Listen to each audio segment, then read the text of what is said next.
Center. I'm going to talk about the importance of hand-eye coordination, how we assess hand-eye coordination to improve sports performance in kids or improve really any function in kids.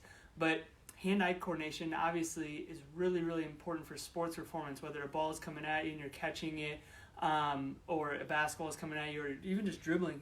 Creating hand-eye coordination is super, super important. But the important thing about it is what field of vision is not functioning as well as the other areas of their vision. So like, for example, we'll do an assessment, and a lot of kids, their field of vision over on the right side, their hand-eye coordination is super accurate and they're really good, but the left side isn't nearly as accurate or isn't functioning nearly as well. So there's a couple different ideas that you could do. Is you could work, without testing this, you could work on their total field of vision and work on hand-eye coordination through all of their fields of vision, but that's probably a less effective way of working on it versus working on wherever their biggest weaknesses are. So you could specifically, if you knew what areas of dysfunction were, or where they were, where their field of vision isn't as efficient and their hand-eye coordination isn't efficient, you could work specifically in that area. So how we do that is, I'm going to show you here, is this machine is called a neurosensory motor integrator, and it allows us to do a lot of things. It allows us to look at hand-eye coordination, what field of vision isn't functioning well. It tells us where their like center of gravity is. It gives us a lot of cool information. But I'm going to show you an example here. What we do is we have them go in front of this and we have them touch these dots as quickly as we possibly can. And I'm going to mess up here, but let's say I start missing when I'm on the left side, but my right side is super accurate.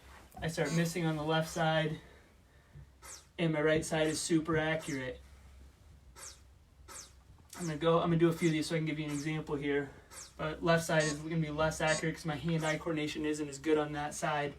But then what happens is it gives us a report. So it shows us how accurate they are. So my upper left quadrant or my upper left visual field is only 66% accurate.